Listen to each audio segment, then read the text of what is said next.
So, the first of many Disney reviews is here, The Chronicles of Narnia, The Lion, the Witch, and the Wardrobe. What do I have to say about this movie? Well, first, some context. The film was released in the US on December 9th, 2005, and in the UK the day before. It had an estimated budget of $180 million, and by May 5th, 2006, the film had grossed a total of over $291 million in the US, which is a pretty hefty record. The film is an adaptation of C.S. Lewis's book of the same name, and as such, many of the themes present in this book make their way into the film and are utilized greatly. The critics really seem to like the film, and honestly, I don't blame them. I'm a huge fan of C.S. Lewis's work, but I really didn't think it would translate that well onto the big screen without having to detract a lot of the Christian themes which are present in the book. And I think if they had done away with those themes, I wouldn't really have much to say about the film. The themes, however, were kept, and they are the heart and soul of this movie. They are what sold it to me. It wasn't just the thrilling battles or the mystery behind Aslan, it was the symbols that the characters themselves represented. Now that we've got the context out of the way, let's move on to the overall story. As I mentioned earlier, the film is an adaptation of C.S. Lewis's book, and many of the themes and characters are taken directly from that. You've got the four Pevensey children, you've got the White Witch, you've got Aslan, you've got Mr. and Mrs. Beaver, and lastly, you have Mr. Tumnus. All of the characters mentioned are used to great lengths, but more on that later. Anyway, the story begins in wartime, presumably during the bombing of England during World War II. The four Pevensey children are evacuated and are sent away on a train. The children are then taken in by Professor Kirk, who, spoiler alert, is actually Diggory from the prequel to Narnia, The Magician's Nephew, which, as far as I know, has sadly never seen a theatrical release. Moving on. The four children then try to cope with their new surroundings, as the professor's house is pretty massive in both size and scope. They get into a game of hide and seek, during which Lucy, the youngest of the children, finds an old wardrobe and hides inside of it, but in the process she is sent into the magical land of Narnia. Lucy meets a faun named Tumnus, who, I have to admit, is one of my favorite film characters of all time, but again, more on him later. Lucy finds her way back home and tries to tell her siblings about it, but they don't believe her. The second youngest, Edmund, goes into the wardrobe looking for Lucy and ends up in Narnia as well, but in doing so meets the White Witch, who convinces the young boy to bring the others into Narnia, which he eventually does.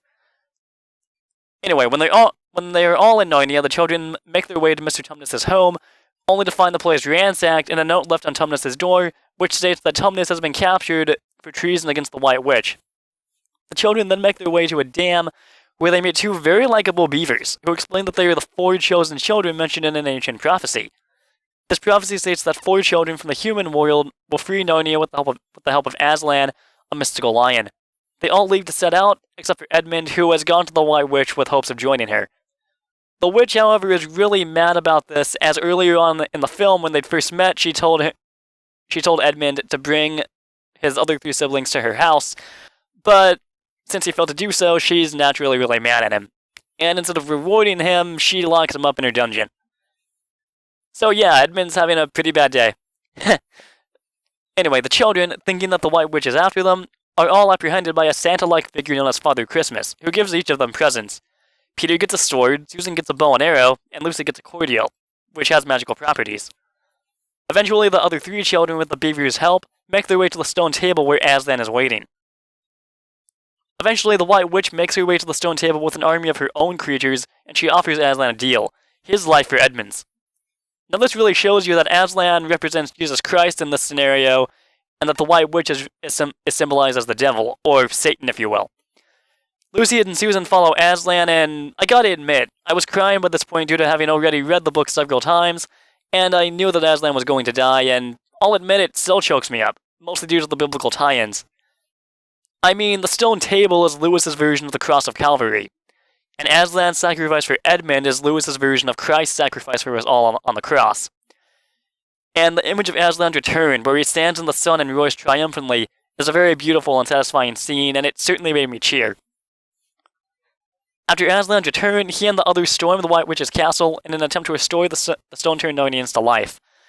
Now, the scene that had me crying the most was the one where Tumnus is a stone statue. To me, this takes Han Solo's Carbonite and The Empire Strikes Back and surpasses it to the extreme level. Well, at least to me. You guys can hate me in the comment section if you want, but that's honestly my opinion on it. I mean, you've got this loving fawn who wants to do nothing but just go about his business, and he meets a girl at the beginning of this movie, and then the next thing he knows, he ends up in stone.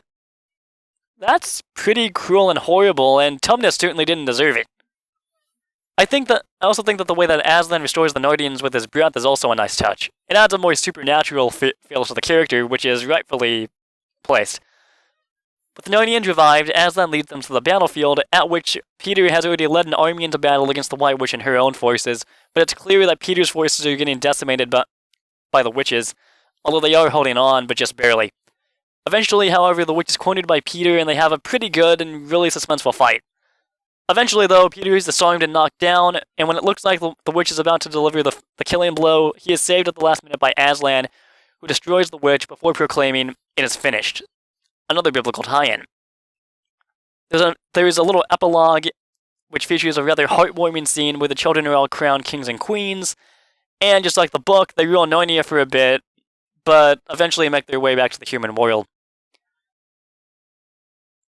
So without a doubt, The Lion, the Witch, and the Wardrobe is a pretty good film in my opinion.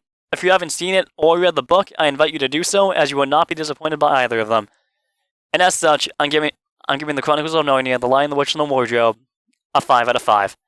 Thank you guys so much for watching, and if you like this video, you can subscribe to my channel. Also, please leave me any other film or book review ideas that you guys might have. I would love to see them and consider them. Anyway, guys, thank you guys so much for watching, and subscribe if you wish.